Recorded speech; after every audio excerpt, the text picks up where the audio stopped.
All right, ladies and gentlemen, welcome back to Seminole Sideline 365. It is just me right now because this is one of our breaking news sessions. It's not really breaking news, it's an instant reaction. And the old man isn't with me. We'll be doing a longer show later this week. He's traveling, and I am getting off of work pretty late.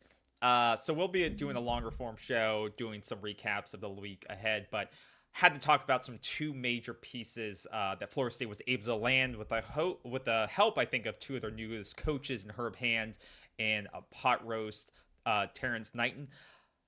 We've been preaching about that Florida State needs to address the line. They need to address the line. They need to address the trenches, and they have successfully, seemingly, started to do that. Now it's going to take more than these two pieces, but it's a start. The first one is 3-year starter in Gunnar Hansen from Vanderbilt. This is a kid that once again has been as you can see in the post here from Hayes Fawcett, 37 career games, 6'5", 325, 3 years with Vanderbilt, SEC level. This is a 1-year guy for you, but this is a instant impact player for you. He was an Outland National Player of the Week. His player SEC O line of the week was against Georgia. It was against Alabama. I'm sorry. During that upset. So his best game of the year was against one of the some would say one of the better teams in the SEC. I know they didn't have their dream season, but this is a guy that can step up and do it. He's got experience. He's shown he can play at some of the highest levels. And you get him and you start addressing needs. Now, we've already talked about the other targets we have from UCF, some of the targets, that we brought. And the good thing is that Florida State is starting to bring in more and more guys. You're starting to get visits in. You're starting to see guys get on campus, especially around the offensive line. And when we're talking about Gunnar Hansen in general, we look at some of his grades. Now, most of his snaps they'll talk about came at left tackle. They may depending on what holes they fill. They may slide him to guard. That's what it'll be up to Herb Hand and where he sees him work best. But we have to look at his grades and where he graded. His grade wasn't spectacular, and this is something that I think Tomahawk Nation's done a pretty good article here, and I encourage you guys to go ahead and look at this. His PFF grade overall was 56.4 in 2024. His highest of the year. This is the highest of his career. So he's developed as a player every single year, this being his best year overall. I think this should get better going against ACC competition because I would say that SEC competition, SEC linemen are probably a higher level than he's going to face in the ACC week to week. And knowing that his best game of his career last year was against Alabama, and we faced them week 1, I think that is a big note to have in there, especially when Vanderbilt had that upset win last year. So put that as a little note takeaway for next year, for the upcoming season next year. I think it's a big takeaway. So once again, this isn't the best offensive lineman that's available or on any team, but this is definitely feels like an upgrade to what you currently had last year. This is a competent piece, and we talked about guys that can make instant impacts if you're going to improve this team and be competitive next year. And this was a guy that was sought after by Oregon, Colorado, Kentucky. So this is a guy that was wanted by other teams outside of Florida State and good teams at that. So I think this is a massive win for Herb Hand, and you're going to want to see Florida State land similar guys to this, guys that have experience, guys that shown they can do it, and hopefully some other guys that have a couple years more. But for a 1-year guy, you'll take this. The other breaking news that just happened was you landed another trench guy, but on the other side, on the defensive side, that in James Williams. Now, this may not come as big of a surprise in terms of commitments. This is a guy that comes over with Terrence Knighton from Nebraska, but this is a guy that you really, really like. He's kind of built in a way like Patrick Payton, 6'6", 250, edge player. I think they moved him a little bit around in their scheme because remember Nebraska played that 3-3-5, and that's expected to come over to Florida State in the Tony White offense. But this guy had a hell of a year. He's a havoc pressure monster in the way that they use him. 7 sacks last year, as you can see there, 7.5 tackles for loss through 16 games at Nebraska. This is a havoc maker, and you didn't really have a havoc maker on the edge last year. Patrick Payton just didn't provide that. Now, how this affects Patrick Payton's decision, I don't know. I honestly don't care because we didn't see a lot out of him last year.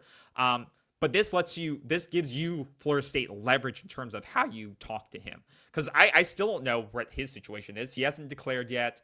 I don't think it's in his best interest to declare. He hasn't said he's going into the portal. I don't know what his value would be out there at this moment based on what we saw this past year. But this gives Florida State, landing a kid like this gives Florida State leverage in those talks. And I also think it would potentially help.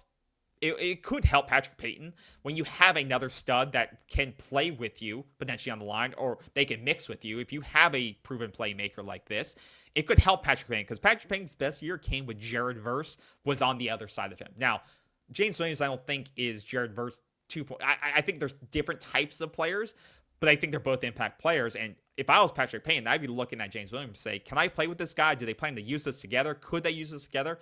Could this be my springboard into having another great season like I had in 2023? And could I leverage that into the NFL after 2025? So I think this is a great pickup by Tony White, Terrence Knighton in Florida State. You're going to have to continue to bring in impact playmakers like this. You know, if we want to get back to an 8-win, 9-win, competing for an ACC type season next year, you need impact players. And I think this is a great win. And I think many probably expected this to happen. But it's good that it happens now, happens fast. You got him in for one visit. Didn't allow too many other visits to happen. You've lost a couple of guys when they took other visits. Hunter from UCF is one of those guys who he visited Florida State this past week. Then he went over to Texas Tech, and he was going to be your last visit again. He was going to come back. He didn't make it back, right? He committed to Texas Tech today, and Texas Tech is spending a whole lot of money this offseason, and you didn't get him back. So now people may have said, getting James Williams, did that affect getting James Williams and getting Daryl Jackson back, who I think that's a big win for Florida State, because you retain a guy that started to come on towards the end of the season and could have a breakout year if you get some edge pieces, get some other pieces. Did that affect Hunter's decision making? Did that affect how much money they're willing to give to Hunter over at UCF?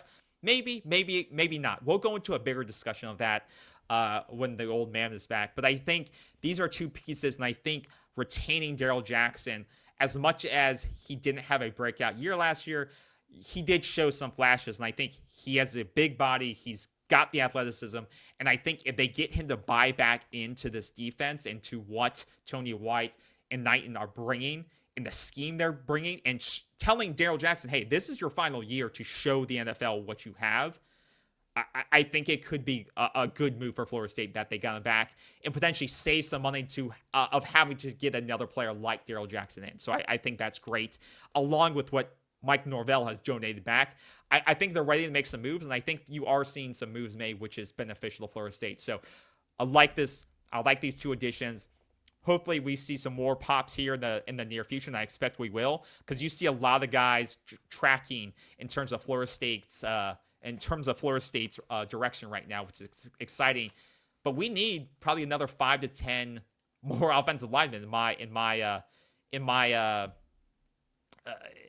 view, right? I think we need about 5 to 10 more starting linemen to be competitive next year. So it'll be exciting. It'll be exciting to track, exciting to see who we can win out on, who we may lose out on. It's free agency in college football is unlike any other. So let me know what you guys think about this. Let me know how impactful you think these two additions will be. Do you get the feels of the 2023 portal additions? Do you think these guys can be all ACC guys? And once again, I don't want to overreact to this, but I do think these are guys. These are the types of players that Florida State needs to continue to get. And on the offensive line especially, they need to get guys like Gunner who have experience, have played at the highest level, and are ready to start right away in this scheme. So thank you guys. Have a great day. We'll be back with a longer show here soon. But let me know your comments below. Like and subscribe, and we'll see you guys very, very soon. Go Seminoles. Go Noles. Take care.